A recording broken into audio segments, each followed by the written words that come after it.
This happened last weekend while camping in northern Utah. My friend needed to go to the bathroom, so she walked up a little hill into the woods by another campsite that was empty. As she was walking up, I saw her stop for a minute and she was looking around. I asked if she wanted me to go with her. We're both girls, and she said that she was fine, went to the bathroom and came back. Later that night, we were sitting around the fire with two other girls, and she seemed kind of on edge. I started poking fun at her, as that's how we joke with each other, and she told me that she had seen something just past the tree line as she was walking up to go to the bathroom. She described it as having pale skin, a face that looked like a mix of a human and a canine, and jet black eyes. It was hunched over on all fours, and its back legs looked distorted. She said that she could tell it was tall if it stood on its hind legs, and she could see its spine protruding from its back. She also said that while she was up there, it walked directly in front of her, stopped, and stared at her, so she just ran clean back to the campsite. Her sister says it was most likely a hairless bear or coyote, although bears aren't super common up here, or maybe a wolf with mange. I personally don't know what to think. If anyone could shed some light or lives up here and has seen something similar, please let me know.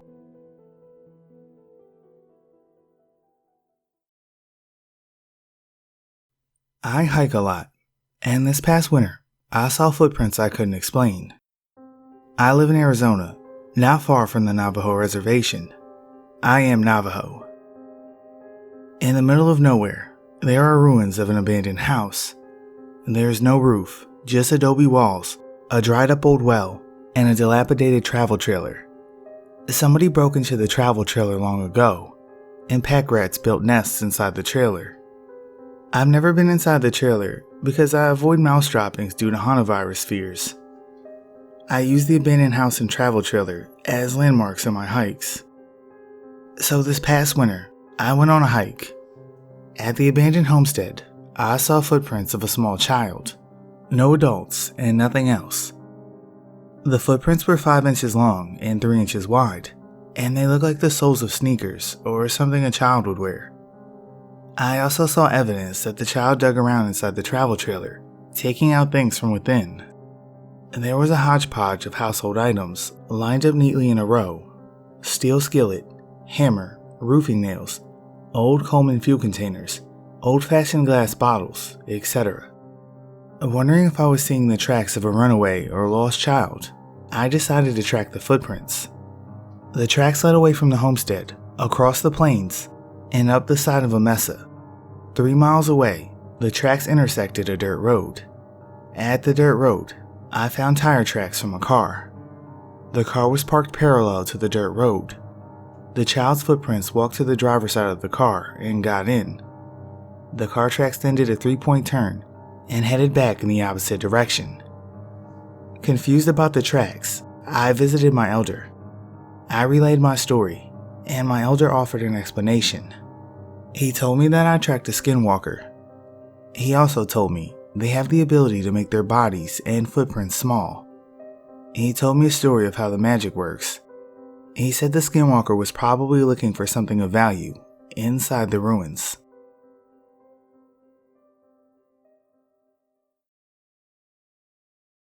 This happened in Arizona, of course, about 7 years ago, while we were on our biannual fishing trip to Black River, out in the Fort Apache Indian Reservation.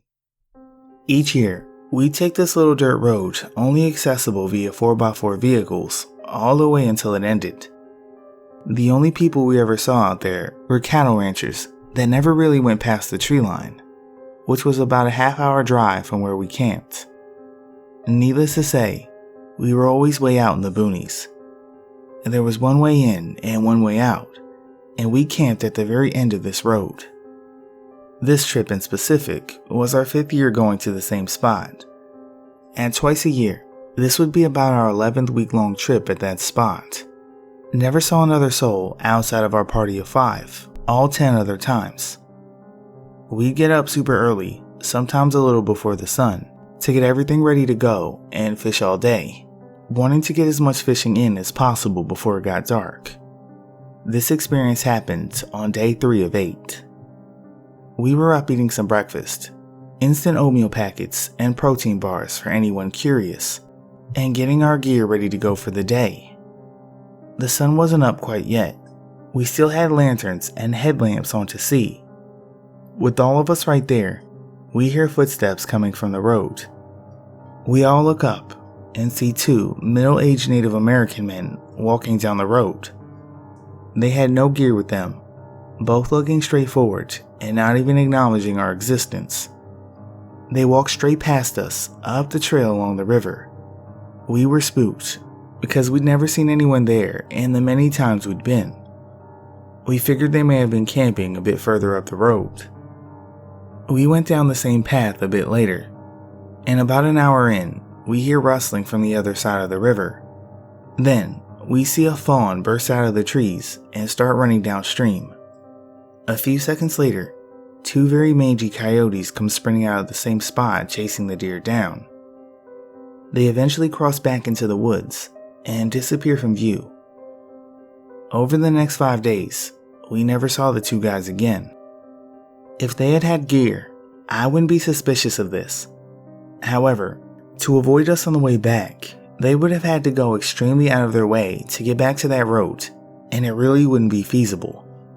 On top of that, the coyotes did chase that fawn back downstream where the road was.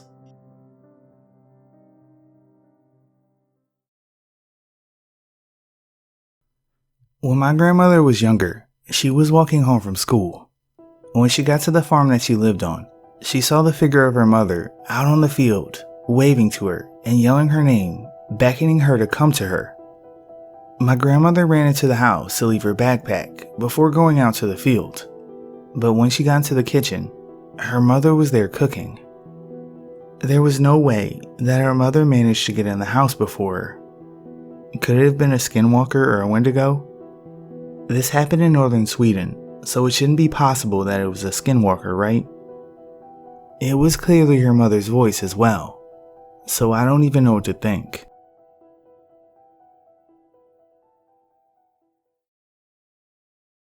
I was at my friend's house. He lives around a lot of woods in a small town in North Carolina. It was around 2 a.m., and me and my friend were just hopping off of Modern Warfare 2 when we realized we needed to put his dogs up for the night. So we walked them to put them up, but we couldn't find the cat, and we didn't want the dogs getting a hold of it. So we looked around outside until we finally found him on the front porch. So we put him inside and walked out to go back to my friend's house. My friend basically has 2 houses. So we stepped out the door onto the back deck, when we hear a cat about 50 yards away in the woods, screeching like it's being attacked. So we assume it's his other cat, so we call his dad. And he's a veteran in the Marines, so he's seen some shit. So he comes out full on Marine mode with his AR-15 and flashlight scanning the woods. And when we hear kind of like a hissing, but not hissing, it almost sounded like something big was out of breath. We got really quiet and listened. It just kept making this blowing noise. But then we noticed it was to the right of us 1 second, and the next it was right in front of us, without making any noise. As anyone would be, my friend's dad was shook from it and fired off a couple rounds into the woods. It got quiet, but then seconds later, the noise resumed. It was moving all over the woods and making no noise at all. Eventually, my friend's dad decided to push up to the wood line with his gun and flashlight. The thing came right in front of him. He described it as being around eye level with him, and he's around 6 feet tall. But what really bothered me is that it wasn't afraid of gunshots or people. Eventually, after not being able to see it, we gave up and called it a night, around 3. The cat didn't come out at all. We began walking back to his house when we heard it come from around 30 feet to our right. Me and my friend and his dad go inside, talking about how fucked the situation was. My friend and I started doing research and couldn't find any type of animal that made that noise. It just messes with my head that some animal or creature has the balls to stand its ground while people are surrounding it and shooting at it. It just made no sense and still doesn't. It's the next night now, around 12:45 a.m., and my friend brought some chicken and placed it on the wood line. We're sitting outside right now, waiting with a spotlight for something. Whatever it is, we want it gone. It just terrorizes the pets he owns. If anyone knows anything about this, please let me know. I'll try to update with a video of the noise if it comes back out tonight. But no promises.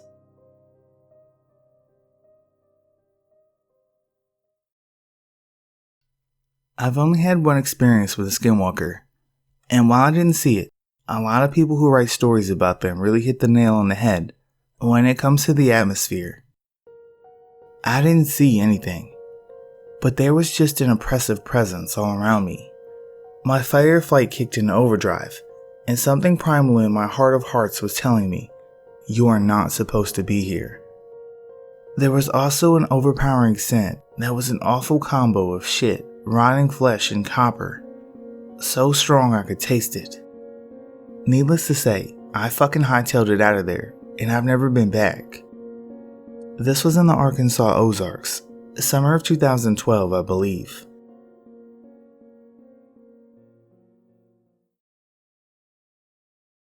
This was a recollection shared to me by my paternal aunt. This happened when she was a little girl.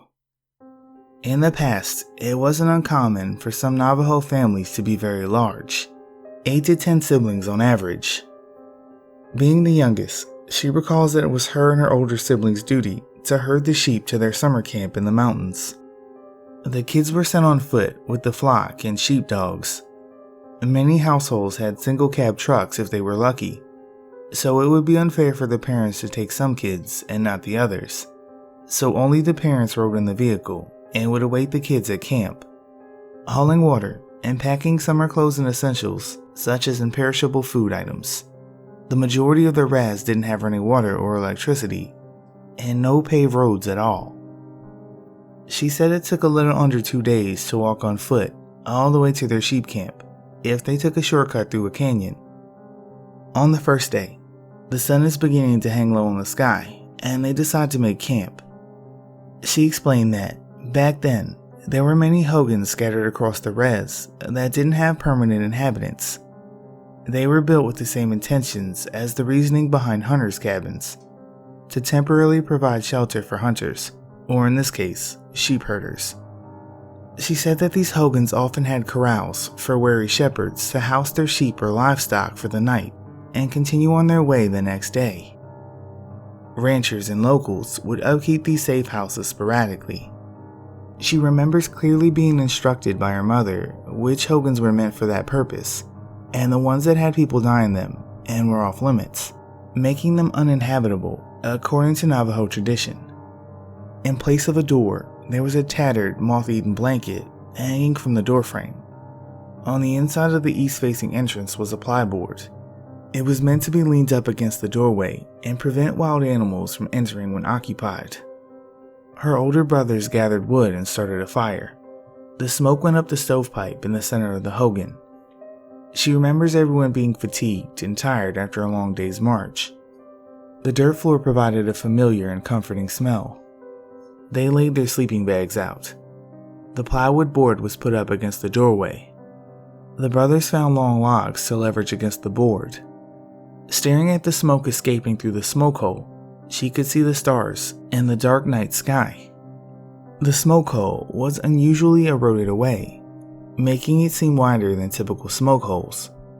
The dirt pile on the ceiling of the hogan was probably eroded by wind and rain, not being maintained regularly, just packed down with fresh mud. The fire was just embers now. As she was drifting off to sleep, she said the sheepdogs that had accompanied them just started going crazy outside, howling and barking. She hears the thudding of a horse running around the hogan. She is startled by a loud thud up against the board at the entrance, but the brothers had braced the doorway correctly and it doesn't give out. Then she hears a thud on top of the hogan roof. Dust and debris begins falling from the old-fashioned hogan roofing under the weight of whatever was walking on top. Her older brother, who was closest to her, whispers in Navajo to close her eyes. She said curiosity got the best of her and she kept them open, rocks the size of gravel started falling down the stovepipe.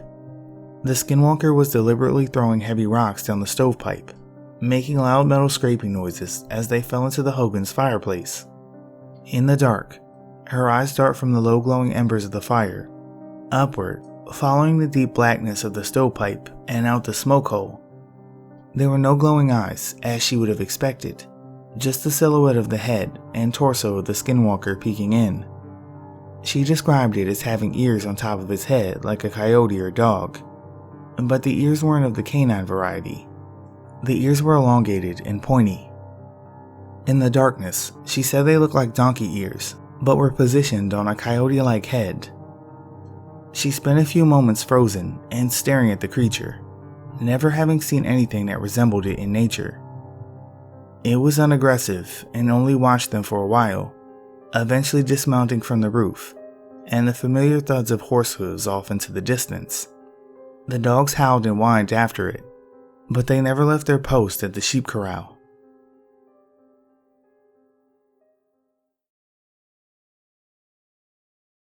This encounter is secondhand, but was told to me on multiple occasions by the person that experienced it. I'm a natural skeptic, so I can't say I 100% believe it, but his telling of it is pretty simple and didn't vary between retellings. I've known this guy for many years, and his advice and input on just about everything is well reasoned and always helpful, so I'll just take his word on it, even if with a grain of salt. So let's get down to business. My friend, we'll call him Marv, likes to go solitary camping on occasion, to be one with nature and the things that go along with that. He is also an avid gun collector and enthusiast. I don't remember exactly when he said this took place, but it was a few years back, and he decided to go camping on a whim. He packed his gear, a few guns, a hunting rifle, and a .45 caliber sidearm specifically, and headed out into the country, on a vast property owned by a friend of his. He had full permission in the works. This happened close to Kisachee National Forest in south central Louisiana. I won't be any more specific other than that. It's safe to say, it's miles and miles of forest and wilderness. He liked to hike in pretty deep, and camp at a specific spot he found a few trips prior. So, he made his way in and set up camp in his usual small clearing for the night. It's now late afternoon when he heard leaves crunching and twigs being stepped on. He assumed it was an animal at first, and got up from cooking something on the fire to try and get a look. He gazed in the direction of the noise, and saw a man approaching through the trees, several yards away. He has described his etiquette for dealing with other people in very remote places as always being cautious, as most often, most people he comes across are armed as well. He tries to stay as friendly as possible, but still keeps his guard up, looking for any ulterior motives, as you never can tell what some folks are up to out in the middle of nowhere. He'll make chit-chat with them, find out generally what they're up to if he can, and occasionally share a meal, etc. He's never really met anyone nefarious as of yet, other than this situation. So, one thing that sets off small alarm bells for him is that he knows he's the only one with permission to be on this property. And secondly, this guy's not dressed for the location at all. He said the guy was wearing a white t-shirt, short blue jogging shorts, and white socks and sneakers. Mind you, Marv is miles out in the middle of the woods, away from any paths, roadways, houses, or really anything.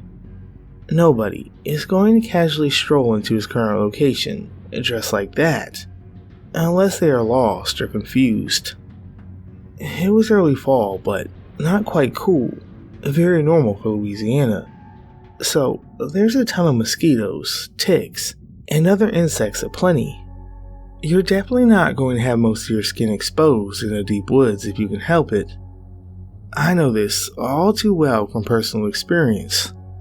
So Marv assumes something might be up and calls out, "Hey there, do you need help or something?"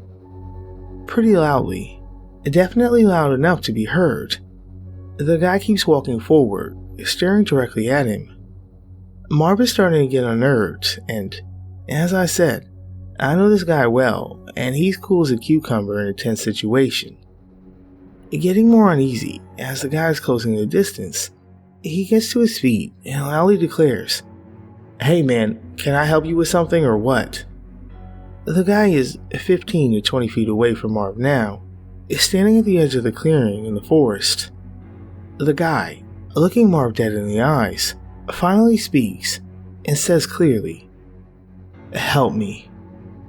Marv said that he was already starting to actually get worried at this point, and because he said the way the guy said this was as if something that didn't know exactly how to talk was saying help me, or at least that's what he first thought.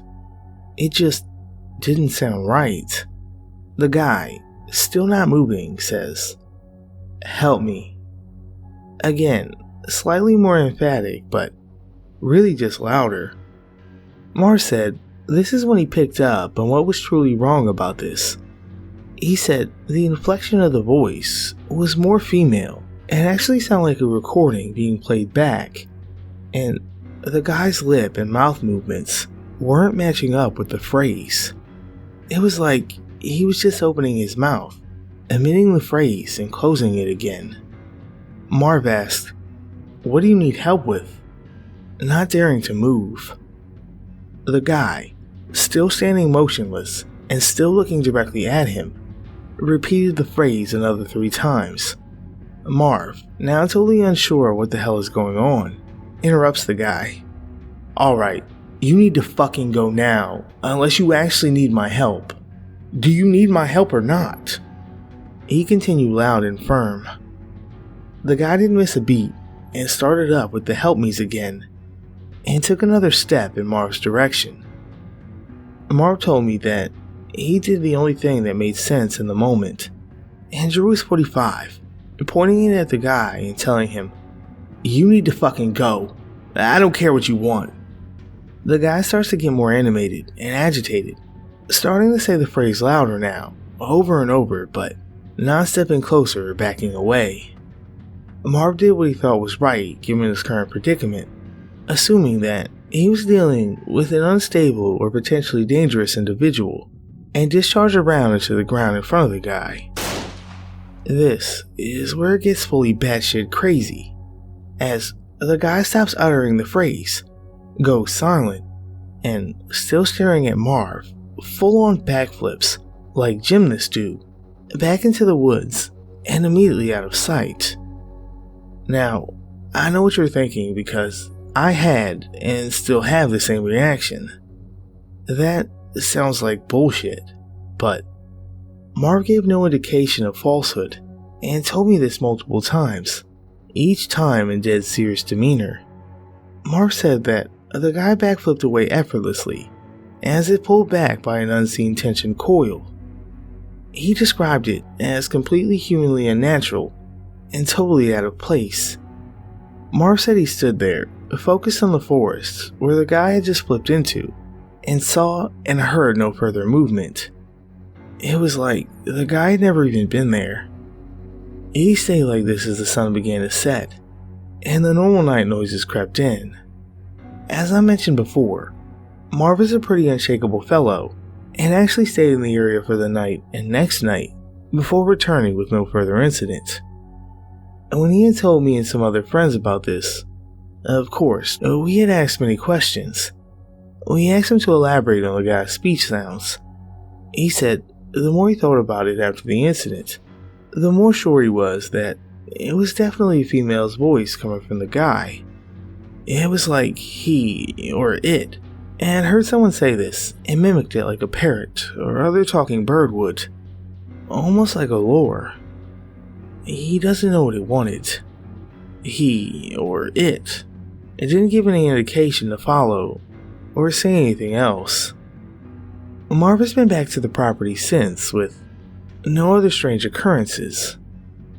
The only other minute detail that I can think of is he did remember hearing during the early morning of the first night Well, it sounded like a gunshot off in the distance, and it did sound eerily similar to his .45. He thought that he may have heard it again on the hike back out. There are people that hunt in the area, of course, and it could have just been that, but he couldn't be sure. Since this incident, he did some online research of the whole Kissimmee area and found many legends, stories, and supposed encounters dealing with skinwalkers and other unnerving bits of Native American folklore, not to mention mimics and other similar creatures. A lot of his encounter lines up with these tales, but there's nothing tangible to prove it. But even as a skeptic, it does make me wonder about strange things in the remote and untouched areas of our world that can't be explained.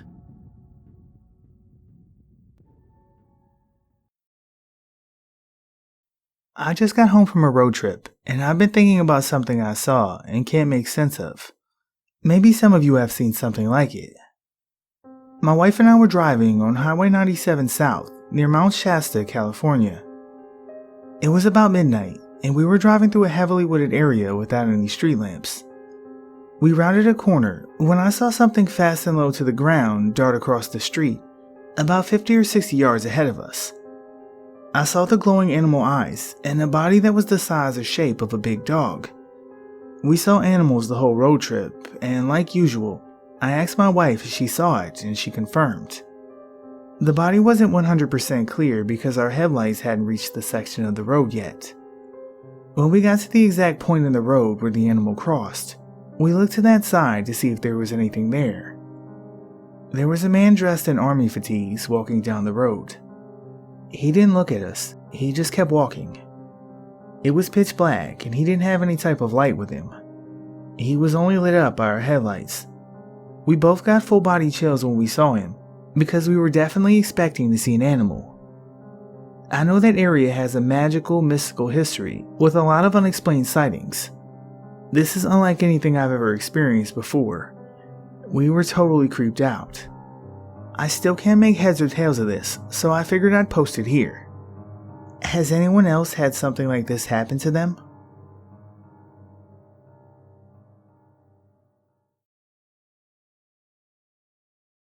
This happened to my big brother when he was 15. We grew up on the Navajo reservation in Arizona. He was coming home from hanging out with a friend, and it was probably around 2 a.m., although his curfew was 11. When he came in, my guardian started to yell at him, but stopped because she noticed my older brother was crying and talking in a hysterically frightened tone. Apparently, he came in the back gate and saw a coyote standing propped up on its hind legs against the back door, looking in the window. This wasn't so odd because it was Arizona, but when he came closer, the coyote turned its head to look at him, and as it did, it turned its whole body and started walking toward him on two legs like a man. My brother swears it looked too big to be a coyote. He ran out the back gate and came around to the front. To this day, he still cries talking about it. He is convinced he encountered a skinwalker watching our family.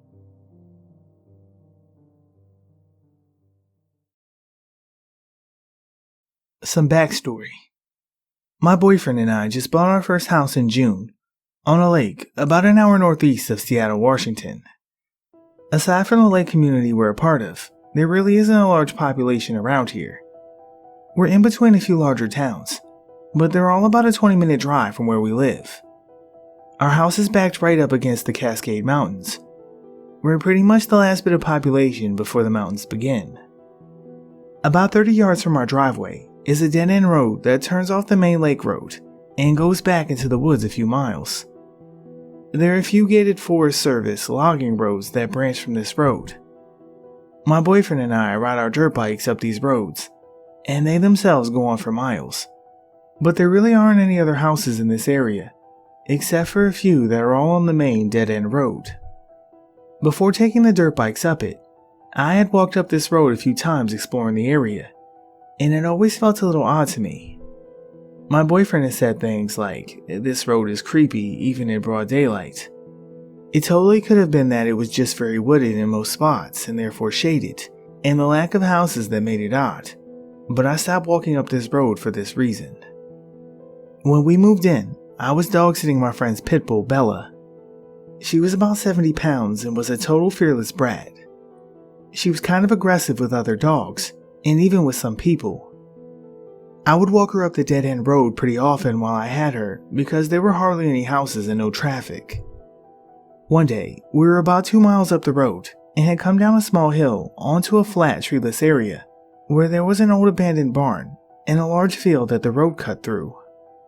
There was tall grass on either side of the road. When we got to the area, Bella's tail went down, and she kept her head really low. She also started to look around and back behind us, just acting nervous, which was odd for her. As we were coming around a turn, about 100 yards in front of us was a logging road that went off the road and straight up a hill. It had a large gate at the bottom to keep vehicles out. My boyfriend and I had put our dirt bikes under this gate before to go riding up the trails, so I know how tall it is. The top bar of the gate comes up to my chest, and I'm 5'5". What I saw still scares me to think about. Standing right in front of this gate was this huge black dog. It was standing broadside with its head low, and I'm almost positive it was looking toward us, because I couldn't make out a snout or ears. I couldn't see a tail either, but it may have been lower between its hind legs. The shoulder of this thing was higher than the top bar of the gate, because it was blocking part of it from view. I stopped instantly and held Bella's harness so she couldn't advance forward and catch sight of this thing, because aggressive dog problems. I looked at this thing for probably 2 seconds total before turning back and hauling ass back up the road, because I heard the thing growl. 100 yards away from it, and I heard this fucking thing growl, this awful, almost hissing sounding growl. I was totally fucking terrified, and at this point, so was Bella. It was a long 2 miles back, and I couldn't stop looking over my shoulder, and Bella was also freaked out the whole time. The growling, massive black dog wasn't the only thing I was so terrified of. I also had this awful feeling of fear and dread come over me when I saw it. It was overwhelming, and I'd never felt anything like it. Even in typing this and remembering the details, it makes me feel jumpy. It took me a long time to feel okay and safe in our new house, especially at night. Even now, I have a really hard time if I'm home alone. My boyfriend is pretty sure I saw a black bear. I did not see a bear. I grew up in rural Pennsylvania and have seen more black bears than he probably seen in his entire life. This thing had long skinny legs and a deeply curved ribcage and belly similar to a Doberman. Wolves don't live in this area, and even if they did, this would have been an abnormally large skinny wolf. Now in reading through this sub, I've come across Skinwalker encounters. I pretty much lost my shit when I read the similarities. I'm beginning to become more and more convinced that what I saw wasn't a normal, natural thing.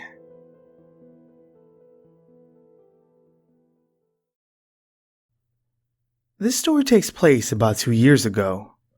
My aunt, married into the family, has cousins not related to me, who live on a farm in LaPointe, Utah, on a reservation, and thought it would be fun to have all us other cousins go stay there for a few days and see the Dinosaur National Monument. My aunt's grandmother had recently passed away, and her house was basically empty, so we were to stay there. It was a pretty old house, to say the least. It was made out of painted white cinder blocks. It was pretty run down, but we were only staying there a few days, so we didn't care how luxurious it was. The front door led into a small kitchen, and off the kitchen to the right was a small room with a TV, 2 couches, and a chair. Off of that room was a larger living room area with 2 more pull-out couches, and a door leading to the side of the house. Off the living room was a hall that led to 2 small bedrooms and a bathroom. It was a pretty small house, considering we had around 18 people staying there. Along with the old empty house we were staying in, there were 2 other houses on the property, belonging to my aunt's cousins and their families. These were the only houses for about 2 miles. There were 12 kids in total, ranging from ages 3 to 16, me being the oldest, as well as 2 other kids who lived in the other houses who wanted to come stay with us. We all slept on pull-out couches and the floor. Other than the parents, there were 2 other people who were staying there. They were soon to be married, so they were staying there for a few days before the wedding. It was a whole big mess of people, but bear with me. They didn't want to sleep in the same house because they weren't married, so the guy, we'll call him B, was sleeping in a small camper outside, while his fiancée slept in one of the bedrooms. Now, we can get to the actual creepy shit. On the first night we were there, me and one of the cousins were on the pull-out couch in the first little room, while all the other kids were either on the couches or the floor in either our room or the other. It was about midnight. Most of the kids were already asleep. We were watching Disney movies and dozing off when we started to hear strange noises outside in the direction of a nearby field. It sounded like a low growling and panting, but not entirely like it was coming from an animal. There was just this weird human-like sound to it. I assumed it was some sort of stray animal and got up to see when one of the other kids who lived next door, we'll call him L, jumped up and told me to just ignore it and go to sleep. I was really confused, and the noises were still happening, but the terrified look on his face told me I should listen. The creature would pace around the house and stop by the door in the kitchen for a few minutes before continuing to circle the house. Neither of us got any sleep that night. The next night was basically the same setup. Kids sleeping everywhere, movies playing, a few people still dozing off. I was exhausted from the night before and managed to fall asleep when I was woken up by one of the youngest kids quietly crying and crawling into bed with me. We'll call him A. I asked him what was the matter, and he said he was scared by the big dog outside the window. I turned to L and asked if they had a dog. He looked completely scared shitless and said no, and told me to ignore it once again. I stayed up for a while after that, watching movies with A, when he asked me to walk him to the bathroom. A little bit of explanation before I continue. This house was shaped kind of like a short L, the bottom part being the kitchen and the 2 living rooms, and where it turns was the hallway with the bedroom and bathroom. The bathroom was right at the beginning of the hall. There was a small window where you could see the wall, where the first living room was straight ahead with a window so you could see the living room, where we were sleeping, and then the rest of the house to the left. Anyways, I walk A to the bathroom and switch on the light when we see it. An extremely tall, dog-like creature standing on its hind legs, facing the window looking into the living room. Its fur was matted, and its eyes seemed to be almost glowing, orange-red. Its hands looked human-like, but with dark fur and long claws. A screamed, and the creature ran around the side of the house on its hind legs. I picked up A and carried him back to the living room to find L, quickly closing the curtains. "What the hell is that?" I whispered to L. "I don't know. If you ignore it, it'll go away," he whispered back. "You seen it before?" "Only a couple of times, but not recently. What the fuck?" Our talking woke up Elle's younger sister, and surprisingly nobody else. I'm guessing she knew what was going on, because she seemed just as scared as we were.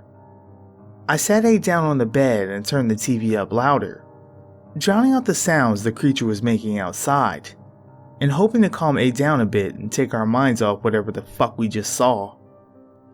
The noises circling the house continued for about a half an hour more, when they stopped at the back door in the other room.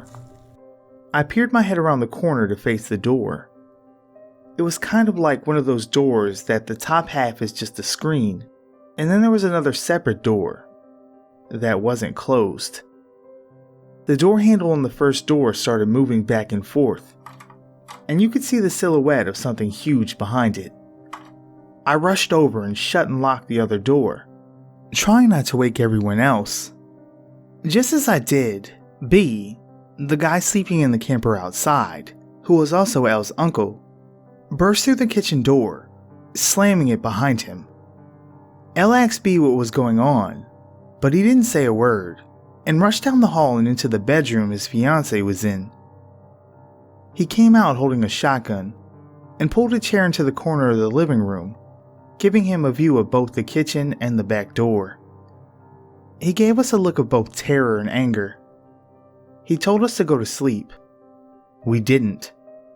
He sat there all night until the noises stopped around sunrise, then went back outside into the camper without saying a word. I'm surprised no one else woke up, and no one else knows what happened that night. The next morning, there were huge paw prints around the house, and B was discussing something with Elle's dad, who lived in one of the other houses. They both looked concerned and scared. It was very unsettling. We left later that day for reasons I can't remember, but I'm glad we did.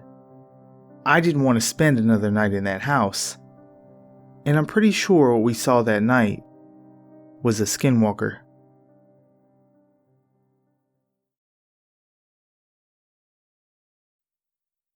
This happened to me a few years back when I was 5. I was a pretty active kid. I'd go outside and play anytime I got the chance.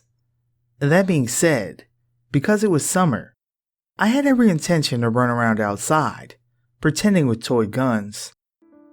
Here's a couple of things you should know about the property I live on. Number 1, there's a fairly large pond to the north of our home, only about 200 feet, that you can easily get to on foot through a small forest between our house and the pond. There are several methods of getting to and from it, as we've cleared several paths over the years. Number 2, we live in a pretty rural area. We're close to other homes, don't get me wrong, but as far as we know, past our house everything to the north is a few miles of unexplored wilderness. Number 3, we live 100 feet from my grandmother's home. My parents had gone out that day. My dad was at work, and my mom was out getting groceries. I couldn't tell you where my grandfather was if I tried, but at that time, we were staying with my grandmother for a couple of hours until one of our parents got home. My brother had laid down for a nap, as he was 2 at the time, and I decided to go out and play. My grandmother told me to stay close to the house, so I did. As unrealistic as it sounds, I knew, even at that age, that there were bad people in the world. And being the fact that we lived just down the road from an apartment complex, and we would frequently see junkies and other riffraff walking down the road in front of my grandmother's house, I knew this all too well. Something else that's notable, my grandfather would frequently take me over to the pond to fish. He'd always catch monstrous catfish, while I stuck to my sunfish and bluegills. But we had a rule that was absolutely stressed to my little brother and I from a young age. Do not go over to the ponds unless there's an adult with you. Even at 5, I knew the dangers of being alone in the wilderness without an adult. Because even then, and today, we knew that people would frequently trek from that apartment complex across to where the pond is, go through a small field to the east, and would follow the road into town from there. So, I was outside playing with a toy gun or something, doing the general thing a 5-year-old would do, mouth sound effects and all, when all of a sudden, something stopped me. I had heard a voice. As far as I knew, I was the only one outdoors at that time. Then I heard the voice for a second time, and couldn't quite make out what it was saying. I checked the back and front door of my grandmother's home, just to be sure it wasn't her. It wasn't. Then I heard the voice a third time, and I knew where it was. It was coming from my house, but no one was there, and I knew this. So, curious 5-year-old me wandered the 100 feet to my home and started snooping around. I should mention that this voice was yelling something unintelligible from a distance. Not screaming, more calmly yelling. I heard the voice a fourth time halfway there, and I stopped dead where I stood. The voice wasn't coming from my house. It was coming from the pond. But what was more was that the voice sounded like my mother's voice. I knew my mother wasn't home, and my grandmother was inside the house. The most eerie part about all of it was that the voice was yelling my name. Over and over again. They'd yell once, then they'd stop for about 5 seconds, and yell again. I knew my mom wasn't home, so who could the voice be? Curious, after another time of hearing my name called out, I responded, "Yeah?" A few moments of silence followed this, a few seconds longer than before. Then finally, the voice called out my name again. Again I replied, and like clockwork, I heard my name being called out again, coming from the woods toward the pond. After this, I turned around and headed back. I don't know why, but I wasn't creeped out and I wasn't scared, just confused. I told my grandmother, but she chalked it up to be my imagination. Maybe it was, maybe it wasn't. Maybe somebody was in the woods calling out to someone else. Or maybe it was an animal making a sound that I misinterpreted to be my mother calling my name. Regardless, I know that I was convinced then, and even now, I'm still convinced that it wasn't my imagination. We still live on the property where this happened. I've never experienced anything else like this ever since.